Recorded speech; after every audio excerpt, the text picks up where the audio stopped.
The smell hit me first, acrid smoke mixed with the sickly sweet stench of burning upholstery. My lungs constricted as I ran down the cracked sidewalk, my worn sneakers slapping against concrete still wet from the afternoon rain.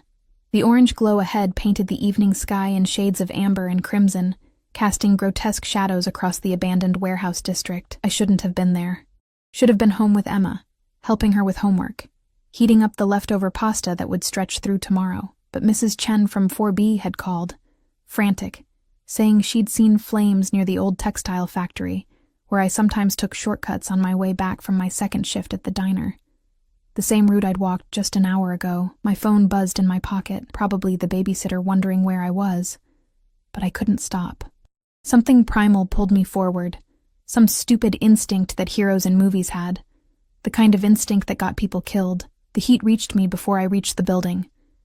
Waves of it, distorting the air, making my skin prickle beneath my cheap polyester uniform. The fire trucks hadn't arrived yet. This part of town, they always took longer. Poor neighborhoods burned slower, I'd learned. Or maybe they just burned alone. That's when I heard it. A sound that cut through the roar of flames. A groan, deep and masculine, laced with pain. My heart hammered against my ribs. Every rational thought screamed at me to wait, to call for help, to run the other way. But rationality had abandoned me somewhere between exhaustion and desperation. I'd spent 3 years being invisible, being stepped over, being nothing. Maybe saving someone would make me something. The side entrance gaped open, belching black smoke. I pulled my cardigan over my mouth, threadbare fabric that probably wouldn't do much, and plunged inside. The world became a nightmare of orange and black. Flames licked up the walls, consuming decades of dust and decay. Wooden beams groaned overhead, threatening collapse. My eyes watered, tears streaming down my cheeks as I squinted through the haze. "Hello?" My voice cracked, barely audible over the inferno's roar. Another groan, closer now, to my left. I stumbled forward, my shin connecting with something metal. Pain shot up my leg, but I pushed through it, following the sound like a beacon. Then I saw him. He lay partially pinned beneath a fallen beam, one arm stretched out as if reaching for escape. Even through the smoke, even in the hellish light, I could see he didn't belong here. His suit, because it was a suit, not the jeans and hoodies this neighborhood wore, was torn and singed, but the fabric whispered money, real money. His dark hair caught the firelight, and blood trickled from a gash on his temple. "Can you move?" I dropped to my knees beside him, my hands already assessing the beam. Heavy, too heavy. His eyes opened, even half-conscious, even through pain. Those eyes held something that made my breath catch. Dark, almost black, with an intensity that seemed to pierce through the chaos. They focused on me with startling clarity. "Leave," he rasped, his voice rough but commanding. Even dying, this man gave orders. "Shut up." I wedged my shoulder under the beam, every muscle in my body screaming as I pushed. It didn't budge. "Help me. Push when I say." For a moment I thought he'd argue, then something shifted in his expression. Surprise, maybe, or respect, and he nodded. 1, 2, 3. We moved together. The beam shifted inches, just enough. He dragged himself free with a grunt of agony, and I saw his leg, twisted wrong, possibly broken. Without thinking, I grabbed his arm, hauling it over my shoulders. He was solid muscle and dead weight, easily twice my size, but adrenaline did strange things. "We need to move. Now." He tried to walk, couldn't. Each step was agony written across features that, I noticed dimly, were striking even in distress. Sharp jawline, straight nose, the kind of face that belonged on magazine covers, not burning warehouses. A crack sounded above us. I looked up just in time to see the ceiling beam give way. We weren't going to make it. His arm tightened around me, and suddenly the world spun. He'd twisted us, his body covering mine as we hit the ground. The beam crashed where we'd been standing, sending up a shower of sparks and ash. The impact drove the air from my lungs, and for a moment, I couldn't breathe, couldn't think. All I knew was the weight of him, the smell of expensive cologne mixed with smoke. the rapid beating of his heart against my back. "You're insane," he growled in my ear, his breath hot against my neck. "Completely insane." "You're welcome," I wheezed. Somehow, we moved, crawling, stumbling, dragging each other through smoke that turned the world into a suffocating blanket. My lungs burned. My eyes burned. Everything burned. Then fresh air hit my face like a blessing. We collapsed on the sidewalk 20 feet from the building, gasping, coughing, alive. Sirens wailed in the distance. Finally, too late. I rolled onto my back, staring up at the smoke-stained sky, my body shaking with exhaustion and shock. Beside me, he'd propped himself up on one elbow, studying me with those unsettling dark eyes. "Who are you?"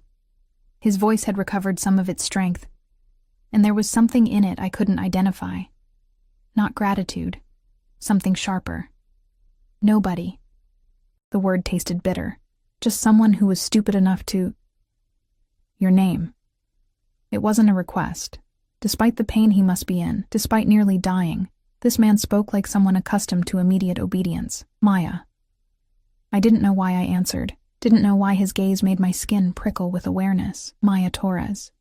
He repeated it slowly, as if committing it to memory. "Maya." The way he said it sent a shiver down my spine that had nothing to do with the cold. Before I could respond, headlights swept across us, not the red and blue of emergency vehicles. These were different. Black SUVs, 3 of them, moving with predatory precision. They screeched to a halt, and men poured out. Big men in dark suits, moving with military efficiency. "Boss!" One of them rushed forward, and I noticed the gun at his hip. My blood went cold. "Boss?" The man beside me, the man I'd just saved, shifted, his demeanor transforming in an instant. The vulnerability vanished, replaced by something hard and dangerous. When the men tried to help him, he waved them off, his eyes never leaving my face. "Secure the perimeter," he ordered, his voice carrying absolute authority. "Find who did this." Did this? My mind raced. This wasn't an accident. "You should go," he said to me, softer now but no less commanding. "Forget you saw anything. Forget me." I should have. God, I should have run right then. But I was mesmerized by the transformation, by the way these dangerous-looking men deferred to him, by the way he held himself despite the pain. "Who are you?" I whispered. The corner of his mouth lifted in something that wasn't quite a smile. "Nobody. Just someone who was stupid enough to trust the wrong people." My words, thrown back at me. One of his men approached, holding out a phone. "Sir, the fire department is 2 minutes out. We need to leave before... Get her information." He cut him off, still watching me. Everything. Where she lives, where she works, her daughter's school. Ice flooded my veins. "How do you know about Emma?" He gestured to my uniform, where my name tag read, "Maya, single mom of 1. The diner's cheerful attempt at humanizing us workers. I'd always hated it. Now I hated it more. "Please." I started to stand, panic overriding exhaustion. "Don't. She's just a kid. Whatever this is, leave her out of it." He caught my wrist, his grip gentle but unbreakable. The touch sent electricity through my arm. "I'm not going to hurt her. Or you." His thumb brushed across my pulse point, and I knew he felt how fast my heart was racing. "But you saved my life, Maya Torres. That creates obligations. I don't want anything from you. That's unfortunate." He released me as his men helped him toward one of the SUVs. "Because you're going to get it anyway." I stood there, frozen, as they loaded him into the vehicle. Just before the door closed, he looked back at me one last time. The firelight danced across his features, making him look like something from a dark fairy tale. Beautiful and terrible and utterly compelling. "My name is Dante," he said. "Dante Valentino. Remember it." The door shut. The SUVs pulled away, disappearing into the night as smoothly as they'd appeared. Moments later, fire trucks arrived, followed by police. I answered their questions in a daze, gave my statement, accepted the scratchy emergency blanket they wrapped around my shoulders, but all I could think about was the weight of his body over mine, protecting me from falling debris. The way he'd said my name, the promise, or threat. in his final words. I didn't know who Dante Valentino was. Not then. But I would learn. And by the time I did, it would be far too late to run. The next morning arrived with Emma's small hand shaking my shoulder, her voice cutting through the nightmare of smoke and dark eyes that had plagued what little sleep I'd managed. Mama, you're going to be late. I jolted upright, my body protesting every movement. My muscles ached like I'd been hit by a truck. In a way, I supposed I had been. A truck named Dante Valentino. The name alone sent a strange flutter through my chest that I absolutely did not want to examine. I'm up, baby. I forced a smile, smoothing her dark curls. She looked so much like her father, the same eyes, the same smile. The father who disappeared when she was 2, leaving nothing but debt and broken promises. Go brush your teeth. I'll make breakfast. She scampered off, and I caught my reflection in the mirror above my dresser. Dark circles shadowed my eyes. A bruise bloomed along my jaw. I didn't remember getting it. Soot still clung to my hairline despite the shower I'd taken at 3 a.m. I looked like hell. I felt worse. The kitchen was barely big enough for both of us. A cramped space with peeling linoleum and a refrigerator that hummed too loud. I poured the last of the cereal into Emma's bowl, making a mental note that we were down to $17 until Friday's paycheck. The babysitter needed paying. The electric bill was overdue. Normal problems. Manageable problems. Not problems like mysterious men with guns and SUVs who knew where my daughter went to school. My phone buzzed. Unknown number. My hand trembled slightly as I answered. Miss Torres? A woman's voice, professional and crisp. I'm calling on behalf of Mr. Valentino. He'd like to express his gratitude for your assistance last night. My throat went dry. That's not necessary. A car will arrive at 9 to take you to breakfast. Please be ready. I have work. Your shift has been covered. Paid, of course. There was something final in her tone. 9 o'clock, Miss Torres. It would be unwise to refuse. The line went dead. I stared at the phone, my pulse hammering. This was insane. I should call the police, file a report about harassment, about threats. Except nothing she'd said was technically threatening. And the police in this neighborhood? They had more important things to worry about than a scared single mother who'd stuck her nose where it didn't belong. Mama? Emma appeared in the doorway, backpack already on. Are you okay? You look scared. I forced brightness into my voice. Just tired, sweetie. Come on, let's get you to school. The walk to Jefferson Elementary usually took 15 minutes. Emma chattered about her upcoming science project, about how her friend Sophia had invited her to a birthday party at the arcade, about whether we could afford new shoes because hers were getting tight. Each word was a reminder of why I couldn't afford to get involved with whatever Dante Valentino represented. Emma needed stability, safety. A mother who worked 2 jobs and stayed invisible, not one who saved mysterious men from fires and got pulled into God knew what. I dropped her at the gate, hugging her tighter than usual. Mama, you're squishing me, she giggled. Sorry. I released her, smoothing her hair. I love you. Be good. Love you too. She ran toward her friends, her laughter carrying back to me on the morning breeze. So innocent. So untouched by the darkness I'd glimpsed last night.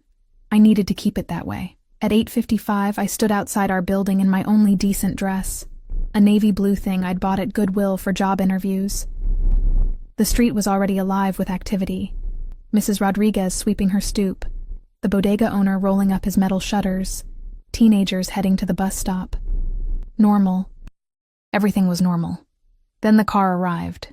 Not an SUV this time, a sleek black sedan with windows tinted so dark they seemed to swallow light. It pulled up with whisper-quiet precision, and a man in a sharp suit emerged from the driver's side. Tall, broad-shouldered, with a scar running through his left eyebrow. Miss Torres. He opened the back door. Please. Every instinct screamed at me to run. Instead, I climbed inside. The interior smelled of leather and that same expensive cologne from last night. The seats were buttery soft, the kind of luxury I'd only seen in movies. As we pulled away from the curb, I noticed Mrs. Rodriguez watching, her broom forgotten. Great. Now the whole building would be talking. We drove in silence through neighborhoods that gradually transformed, from crumbling brick to renovated brownstones to glass and steel. The city had layers. I'd always known that, but I'd never crossed from one to another so starkly. Finally, we stopped in front of a restaurant I'd passed 100 times but never entered. The kind with a single name and elegant script and no prices on the menu. The kind where people like me didn't exist. The driver opened my door. Top floor, private dining room. He's waiting. My legs felt unsteady as I entered. The hostess took one look at me and smiled. Not the dismissive glance I usually got in places like this, but genuine warmth tinged with something like pity. "Miss Torres, right this way." The elevator ride seemed to last forever. My reflection in the polished brass doors showed a woman out of her depth, drowning, desperate. I straightened my shoulders. I'd survived worse than breakfast with a stranger. The doors opened. The dining room was all floor-to-ceiling windows overlooking the city, morning light streaming in like liquid gold. A single table sat in the center, set for two with white linens and crystal glasses, and there, standing by the window with his back to me, was Dante Valentino. He'd cleaned up. Gone was the torn suit, the blood, the vulnerability. Now he wore charcoal gray tailored to perfection, his dark hair styled, his posture radiating controlled power. When he turned, I saw his face clearly for the first time in proper light. God help me. He was beautiful. Not handsome. Beautiful in a dangerous, predatory way.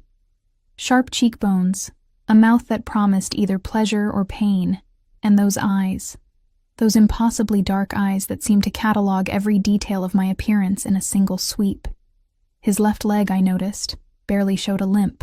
Whatever injury he'd sustained had been serious, but he moved like a man accustomed to pushing through pain. "Maya." My name on his lips sent heat through my veins. "Thank you for coming." Did I have a choice? A slight smile curved his mouth. No. At least he was honest. He moved toward the table, pulling out a chair. "Sit. Eat. You look like you haven't had a decent meal in months." The observation stung because it was true.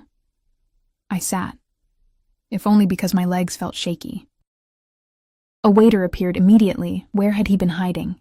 Pouring coffee and water, setting down plates of food I couldn't begin to name.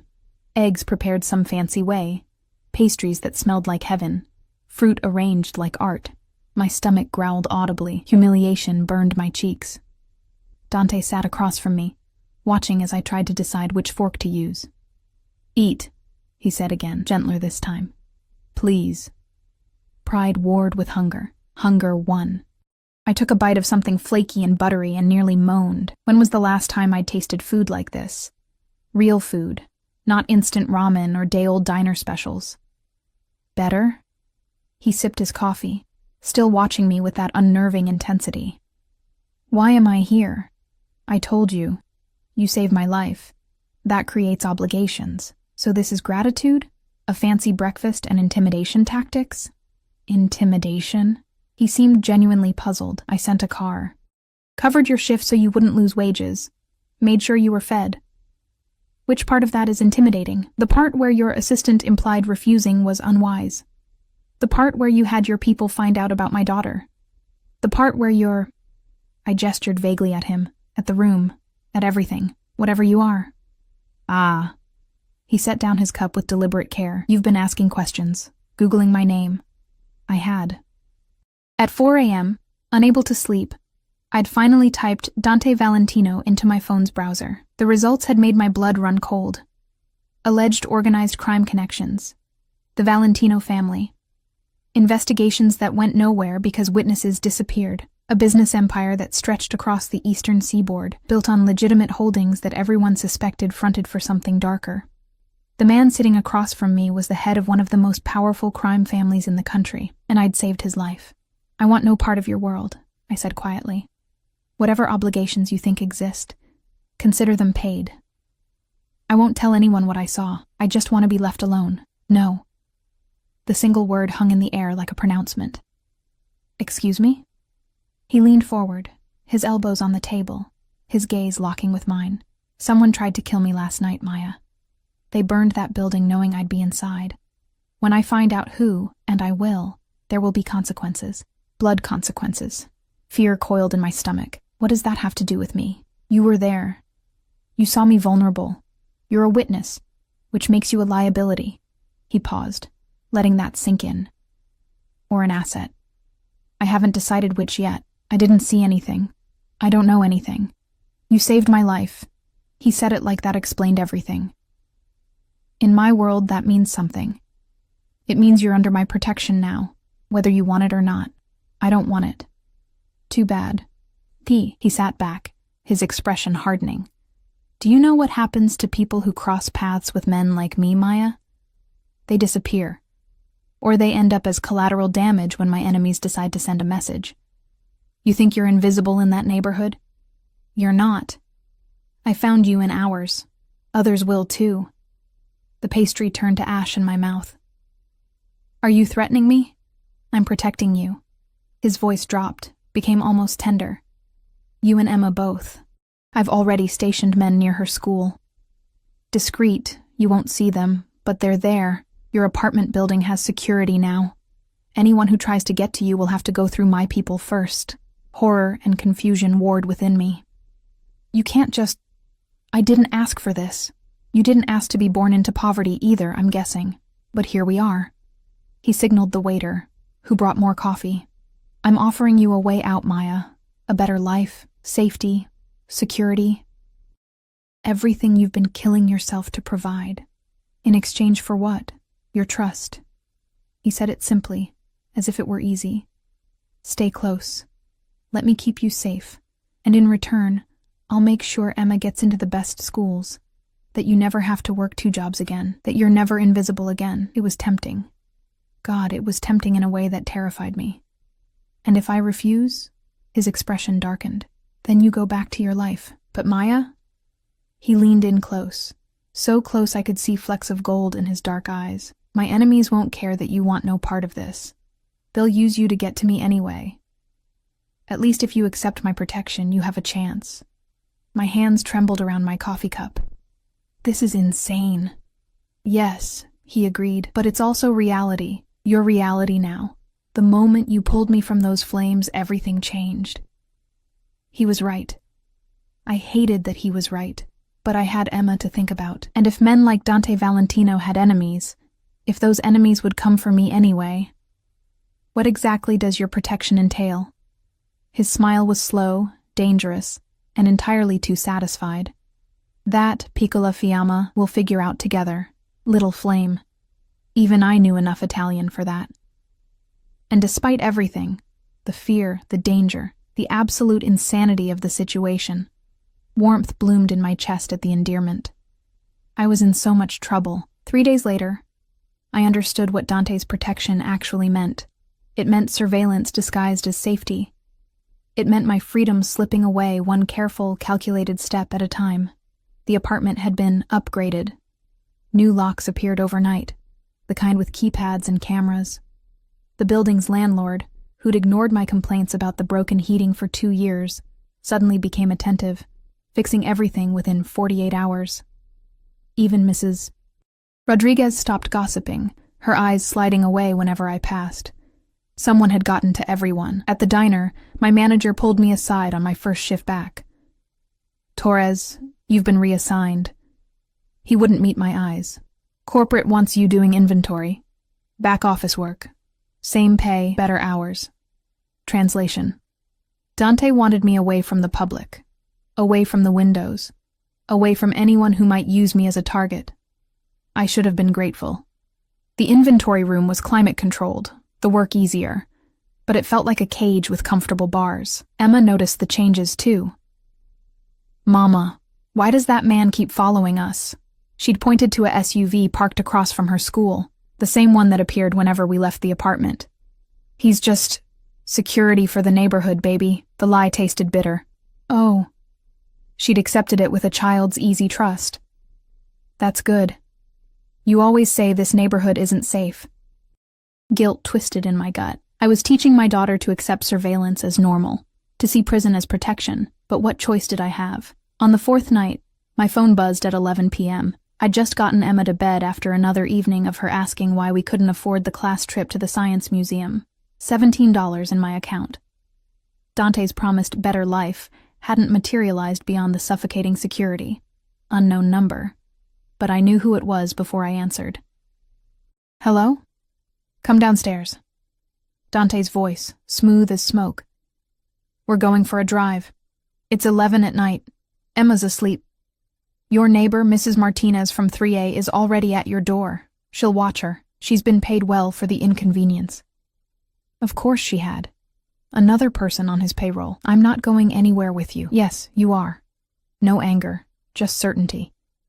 Because you have questions, and I have answers. 5 minutes, Maya. Don't make me come up there. The line went dead. I stared at my phone. Fury and something else, something dangerous, coiling through me. Who did he think he was? Ordering me around like I belonged to him, but he was right about one thing. I had questions. Lots of them. Mrs. Martinez knocked softly. I opened the door to find her smiling apologetically, already in her slippers. I'm sorry, mija, but he pays very well, and he said you needed this. Everyone had their price, apparently. Even sweet Mrs. Martinez, who'd babysat Emma during my worst shifts. I grabbed my jacket and headed downstairs. The SUV waited at the curb, engine purring. The driver, a different one this time, younger, with cold eyes, opened the back door without a word. Dante sat inside, wearing dark jeans and a black sweater that made him look less businessman and more predator. The casual clothes somehow made him more dangerous, stripped of the civilized veneer his suits provided. Get in. I slid inside, keeping as much distance as possible in the confined space. Where are we going? Somewhere we can talk without ears. He knocked twice on the partition, and we pulled away from the curb. You're angry. You've taken over my life. Of course I'm angry. I've kept you alive. He turned to face me fully, and in the dim interior, his eyes gleamed. There was an incident yesterday, someone asking questions about you at the bodega. One of my men intercepted them. Ice flooded my veins. What kind of questions? Your routine, Emma's schedule, where you work. His jaw tightened. They weren't friendly inquiries, Maya. They were reconnaissance. So you were right. The words came out bitter. Your enemies are using me. Not yet. Because I stopped them. He shifted closer, his arm sliding along the seat back behind me. Not touching, but present. This is why you need to trust me. Why fighting me on every security measure is dangerous. You could have explained all this instead of just commandeering my entire existence. Would you have listened? Or would you have insisted you could handle it yourself? His hand moved, fingers barely brushing my shoulder. The touch sent electricity down my spine. You're stubborn, Piccola Fiamma. Brave, but stubborn. It's going to get you killed if you're not careful. The nickname again. Little Flame. It shouldn't have affected me, but it did. A warmth spreading through my chest that had no business being there. We drove in silence through streets that grew increasingly deserted. Finally, we stopped outside an industrial building in a part of the city I didn't recognize. The driver opened the door, and Dante stepped out, extending his hand to help me. I ignored it, climbing out myself. His smile suggested he found my defiance amusing. This way. He led me inside, past security that nodded respectfully, through corridors that smelled of metal and money. We took an elevator to the top floor, emerging into a space that stole my breath. It was an apartment. No, a penthouse. Floor-to-ceiling windows revealed the glittering city skyline. Modern furniture in blacks and grays, art on the walls that probably cost more than I'd earn in 10 lifetimes. Everything sleek and cold and beautiful. Like him. Welcome to one of my homes. Dante shrugged off his jacket, tossing it over a leather chair. Without it, I could see the way his sweater clung to his shoulders, the lean strength of his frame. Drink? Answers. Demanding. But he moved to a bar in the corner, pouring amber liquid into 2 glasses. I like it. He handed me one. I took it, if only to have something to do with my hands. The whiskey burned going down, expensive and smooth. Why me? The question burst out before I could stop it. I gestured at the penthouse, at him, at everything. This. You could have anyone. Why are you so obsessed with protecting some broke single mother from the wrong side of town? Dante was quiet for a long moment, swirling his drink, his expression unreadable. Then he moved to the windows, staring out at the city lights. My mother, he said finally, his voice low. She was a lot like you, strong, stubborn, tried to do everything herself.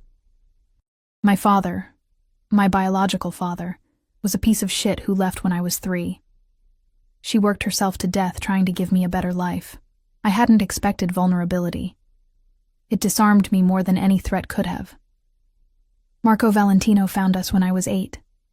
My mother was cleaning offices in one of his buildings. He saw something in her. That same fire, that refusal to break. He married her 6 months later, adopted me, gave us everything. He turned to face me, and something raw flickered in his eyes. She died when I was 16. Cancer. Even with all Marco's money and connections, we couldn't save her. I'm sorry. The words felt inadequate. You remind me of her.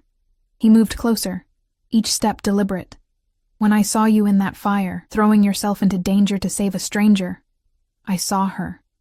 That same reckless courage, that same refusal to be invisible. So this is about your mother? Some psychological need to save what you couldn't save before? Maybe. He stopped inches away, close enough that I could feel his body heat. Or maybe it's simpler than that. Maybe I look at you and see something I want to protect. Something I want to keep. The possessiveness in his voice should have frightened me. Instead, it sent heat pooling low in my stomach. I'm not something to be kept. No. His hand rose, fingers tracing my jawline with devastating gentleness. You're someone to be treasured, protected, worshipped. My breath caught. Dante, do you know what it's like?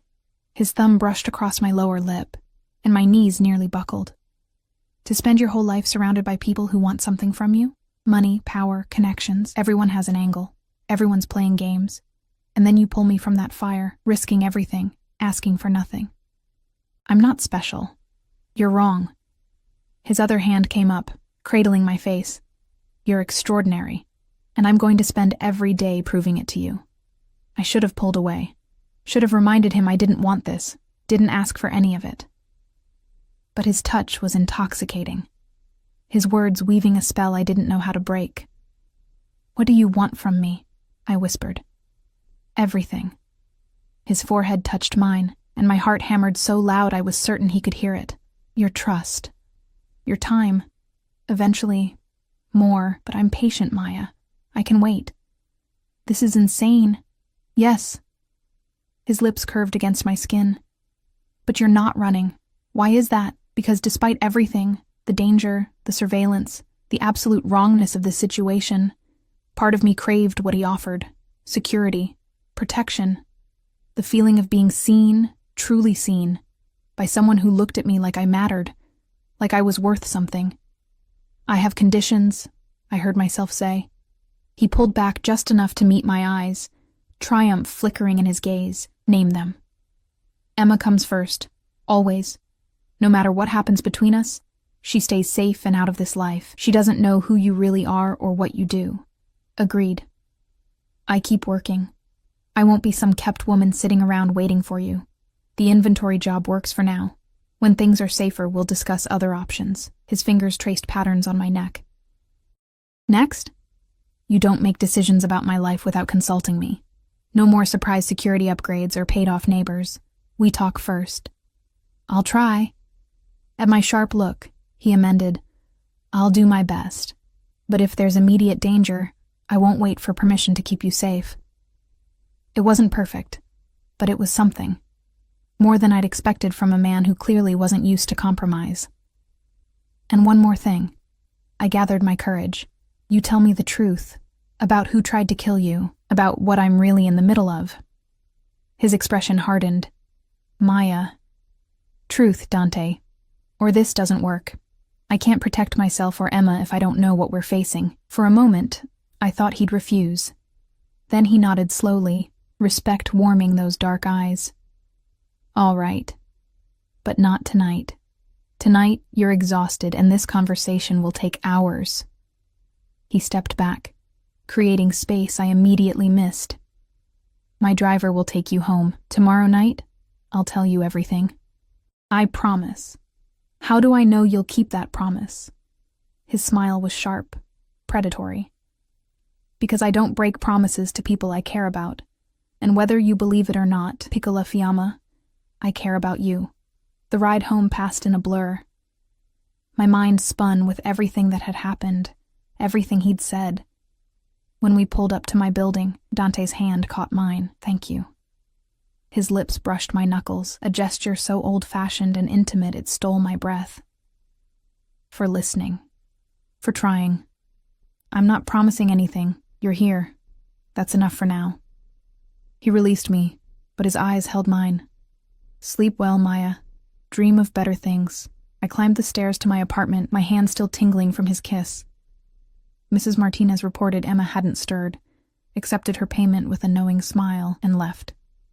In my tiny bedroom, I stared at the ceiling, replaying every moment, the way he'd touched me, the vulnerability when he'd spoken about his mother, the hunger in his eyes when he'd said he wanted everything. I was falling into something dangerous, something that could destroy me, but God help me. I wasn't sure I wanted to stop. The promised truth came wrapped in revelation and blood. Dante arrived at my apartment the following evening, earlier than expected, his jaw tight and his movements controlled in a way that screamed danger. 2 of his men flanked him, the scarred one from before and another, broader, with knuckles that looked recently split. We need to go. Now. No pleasantries, no explanation. Emma looked up from her homework, eyes wide. Mama? I moved instinctively between them and my daughter. What's happening? There's been a development. Dante's gaze flicked to Emma, softening fractionally. It's not safe here. I have a secure location prepared. Both of you, please. You said we'd talk first. Plans changed. He stepped closer, his voice dropping.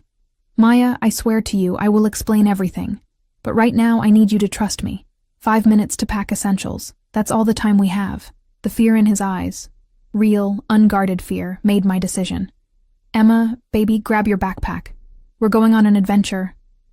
But my homework, bring it. I was already moving, shoving clothes into a duffel bag with shaking hands. Toothbrushes, Emma's favorite stuffed rabbit, the photo album that held everything of her father she had left. Essentials. Survival mode I knew too well. 3 minutes later, we were in the SUV. Emma pressed against my side, clutching her rabbit while Dante sat across from us, his phone pressed to his ear, speaking rapid Italian. The words were harsh, clipped, angry. Where are we going? Emma's small voice cut through the tension. Dante lowered his phone, and his expression transformed, the hardness melting into something almost gentle. Somewhere safe, somewhere with a pool and a garden. Do you like swimming? Emma nodded cautiously. Good. My home has both, and a library with books. You like books? I love books. A tiny smile. Then you'll be very happy there. He glanced at me, and I saw the silent question, Is this okay? I nodded, pulling Emma closer. Whatever was happening, at least he was trying to make it less terrifying for her. We drove for over an hour, leaving the city entirely. The landscape shifted from urban sprawl to wooded estates, gates that opened at our approach, properties that stretched beyond what my eyes could measure. Finally, we turned down a private road lined with ancient oaks, their branches forming a canopy overhead. The house, no, the mansion, appeared like something from a movie. Stone and glass and old-world elegance mixed with modern security. Cameras everywhere, discreet but present. Men patrolling the grounds with earpieces and barely concealed weapons. This wasn't a home. It was a fortress. Wow, Emma breathed. It's like a castle. Close enough. Dante helped us out, his hand lingering on my lower back. The touch was possessive, claiming, and despite everything, I leaned into it. A woman appeared at the entrance, 60-something, gray hair pulled back, warm eyes that crinkled when she smiled. Signorina, welcome. I'm Rosa. I manage the household. Whatever you need, you ask me, see? Emma was whisked away by Rosa with promises of cookies and a tour of the library. I started to follow, but Dante caught my wrist. Let her settle. Rosa's raised 3 children and 6 grandchildren. Emma's safe with her. He led me through corridors filled with art and history, finally stopping at a set of double doors. My office, where we talk. The room was all dark wood and leather, bookshelves climbing to the ceiling, a massive desk positioned to overlook the grounds. He poured 2 drinks without asking, handed me one, then moved to the windows. 2 hours ago, we found the man who set that fire. His voice was flat, emotionless. Someone I trusted, someone who'd been with my family for 15 years. I sank into a chair, my legs suddenly unsteady. Why? Money. Always money. He turned, and the fury in his eyes made my breath catch. A rival family, the Castellanos, paid him $500,000 to eliminate me. They've been trying to move into our territory for months. Killing me would have created a power vacuum they could exploit. Did you... I couldn't finish the question. Kill him? Dante's smile was cold. Yes. After he told us everything, including the fact that they know about you. The room tilted. How? Your name made the police report from the fire. Someone in the department is on their payroll. They've been watching you, Maya, waiting to see if I'd make contact, if you meant something to me.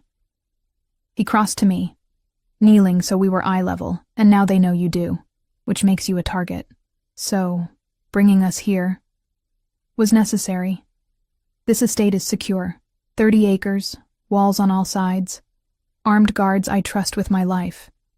They can't get to you here. His hands covered mine, warm and steady. I know this is a lot.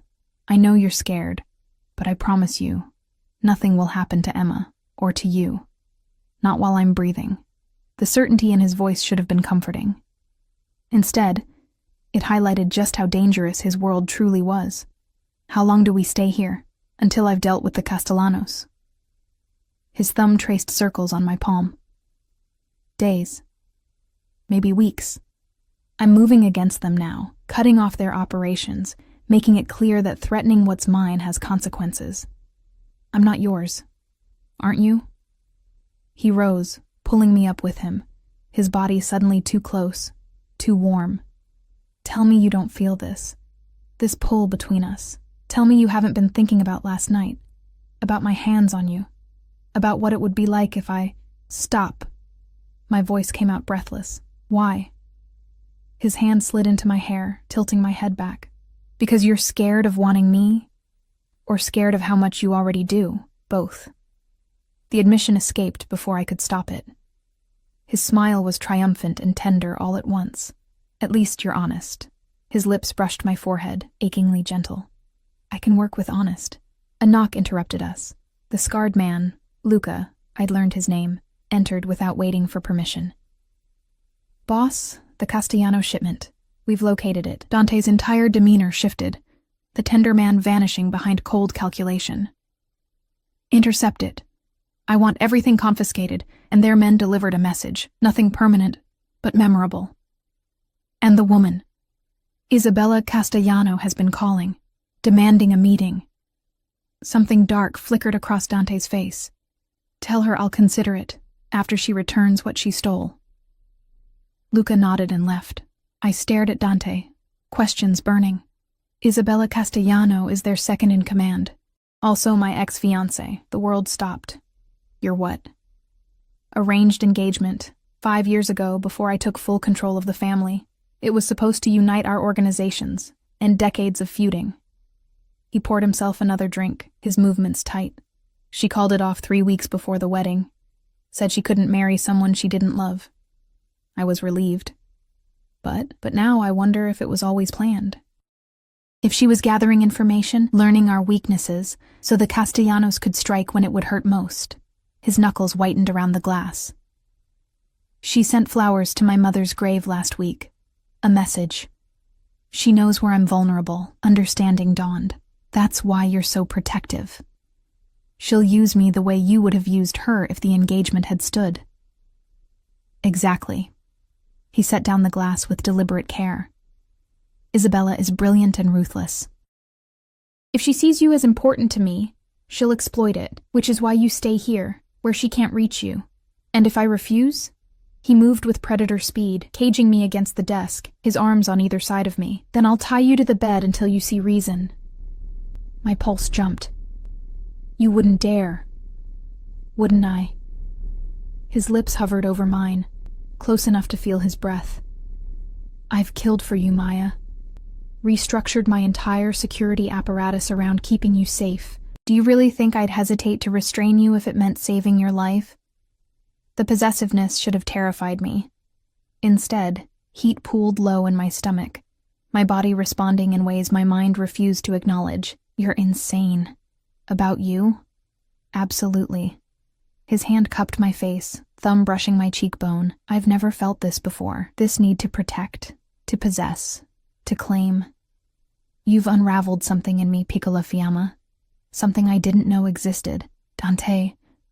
Whatever I was going to say dissolved as his lips finally met mine.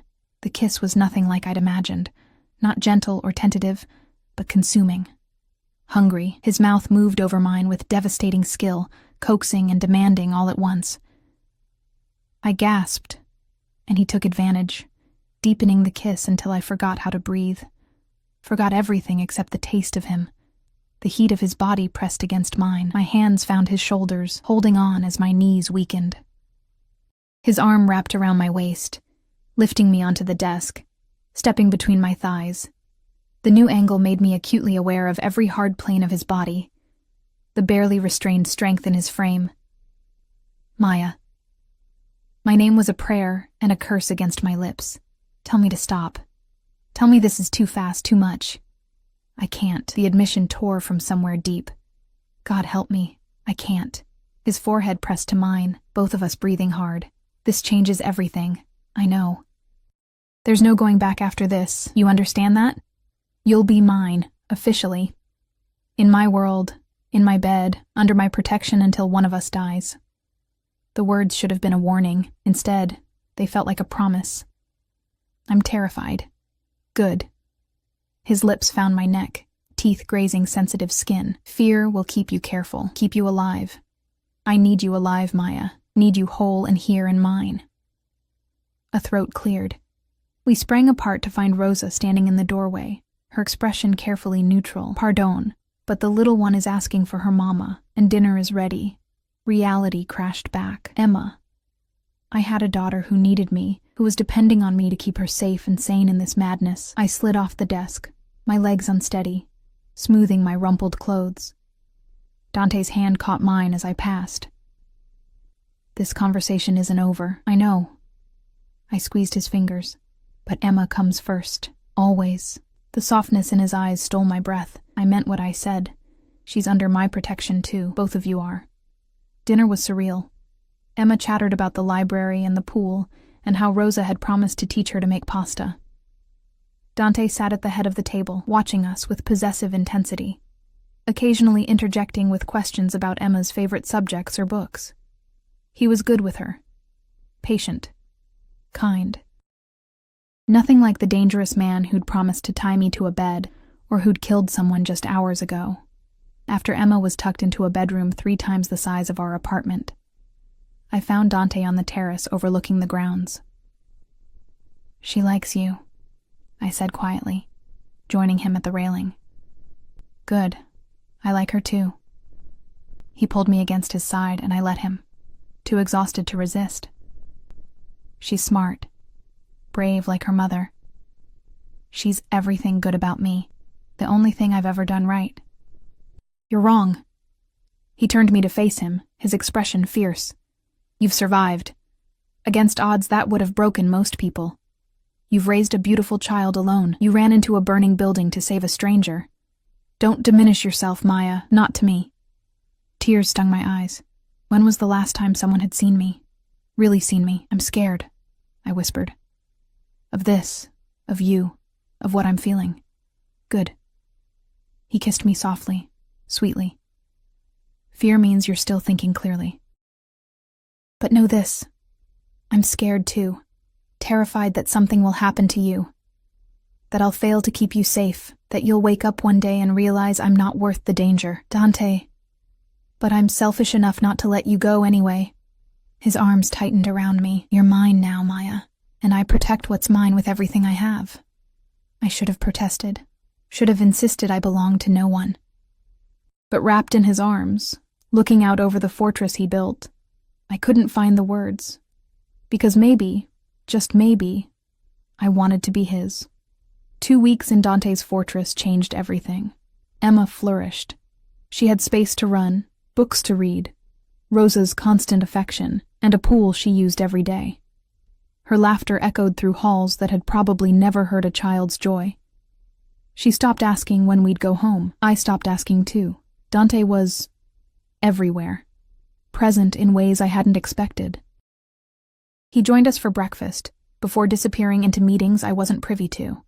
He returned for dinner, asked Emma about her day, helped her with math homework with surprising patience. And at night, after she was asleep, he'd find me on the terrace or in the library, and we'd talk for hours. About his childhood, his mother, the weight of the legacy Marco had left him. About my dreams that had died when Emma's father abandoned us, about the shame of being invisible, about how terrifying it was to suddenly matter.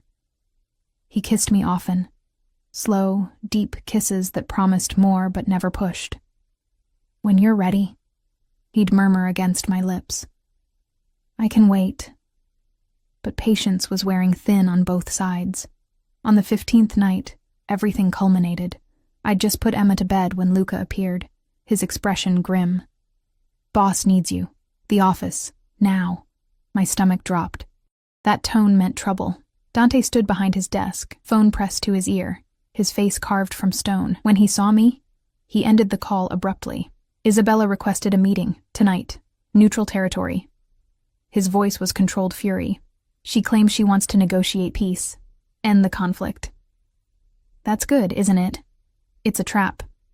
He moved around the desk, his movements predatory.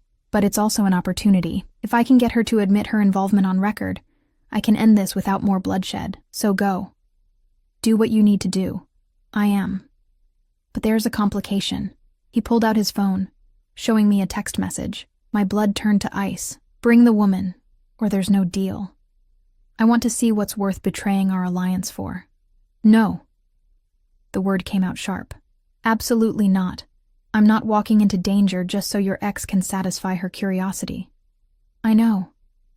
His hands cupped my face. "But Maya, this might be our only chance to end this. If we don't, the Castellanos will keep coming. They'll eventually find a weakness in our defenses.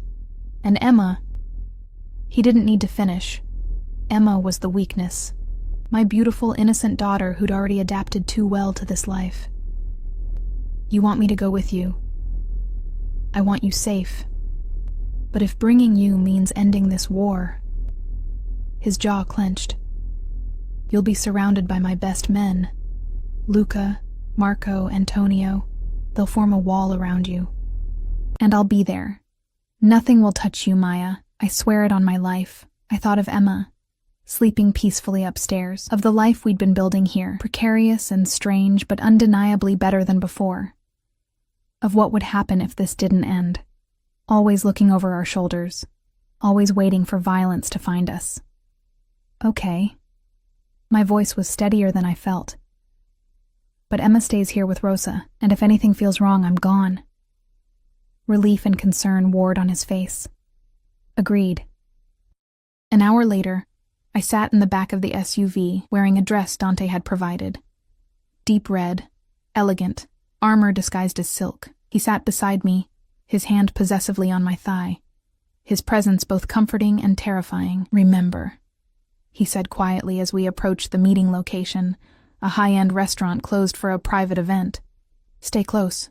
Don't engage with Isabella directly. Let me handle everything. You're afraid of what she'll say to me." His silence was answer enough. The restaurant was beautiful, all low lighting and expensive art. But the tension was palpable. Dante's men flanked the entrance, facing off against an equal number of Castellano soldiers.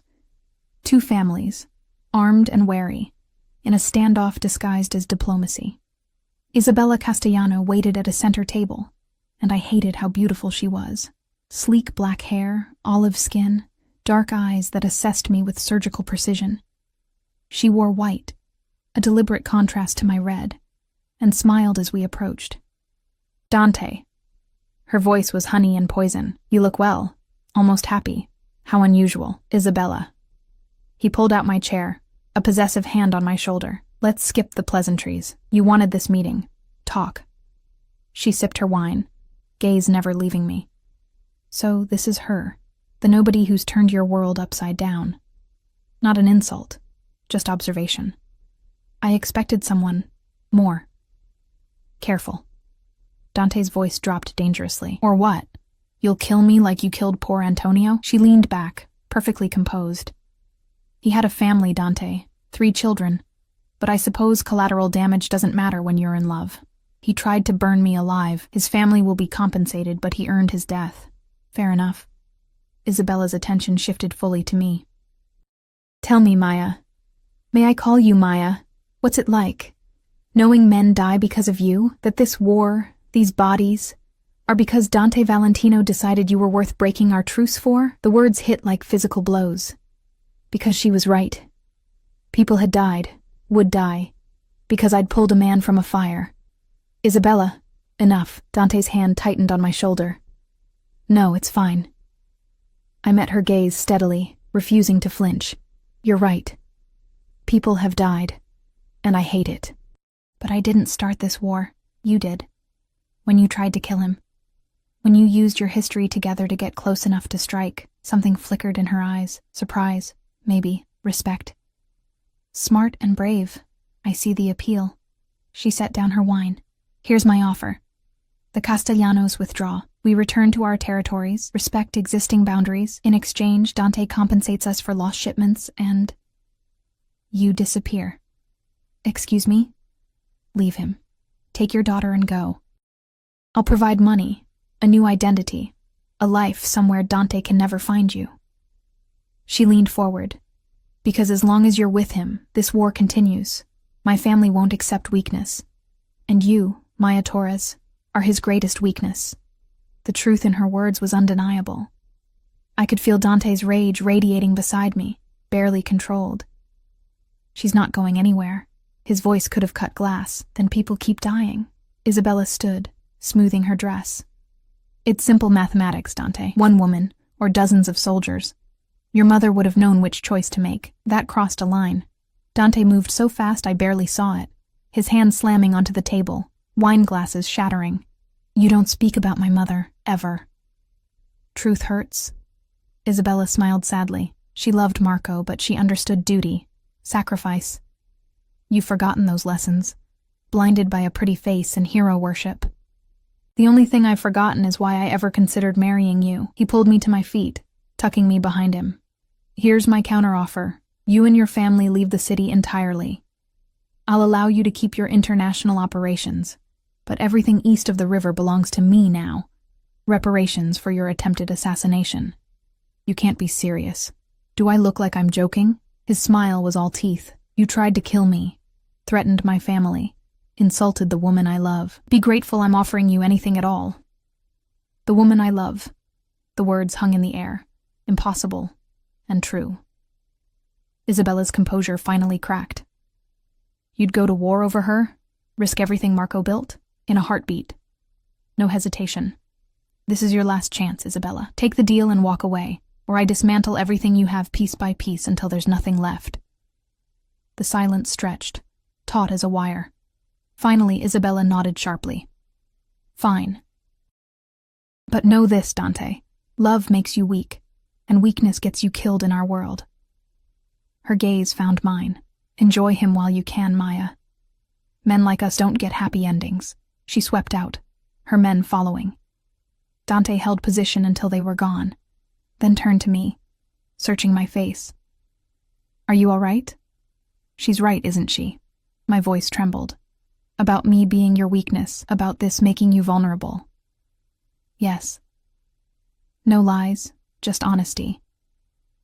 But you're also my strength. My reason to build something better than what I inherited. To be more than just violence and territory. His hands framed my face. I love you, Maya. Completely. Irrationally.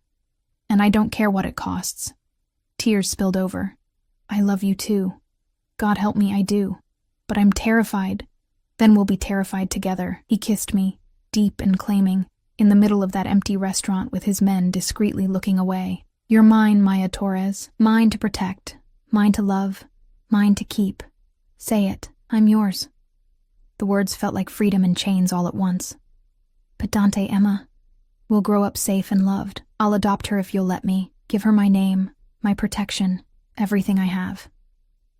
His forehead touched mine. Marry me. Make this official. Be my wife, my partner, my everything. That's insane. That's us. His smile was crooked, boyish, devastating. Say yes, piccola fiamma. Take the leap with me. I thought about my tiny apartment, the diner, the invisible life I'd led. Then I thought about Emma's laughter in the pool, Dante helping with homework, the way he looked at me like I hung the stars. Yes. The word came out breathless, certain. Yes, I'll marry you. His kiss was answer and promise, need and devotion. Around us, his men erupted in applause and wolf whistles. Even Luca was grinning. 3 months later, I stood in a garden filled with white roses, wearing a dress that cost more than my old apartment. Emma stood beside me in her flower girl dress, beaming. Rosa dabbed her eyes. Even Luca looked suspiciously misty. And at the altar, Dante waited in a black tux that made him look like sin and salvation combined. His smile when he saw me could have powered the sun.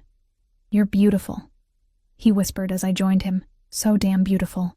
You're not so bad yourself. The ceremony was small, just family and trusted men.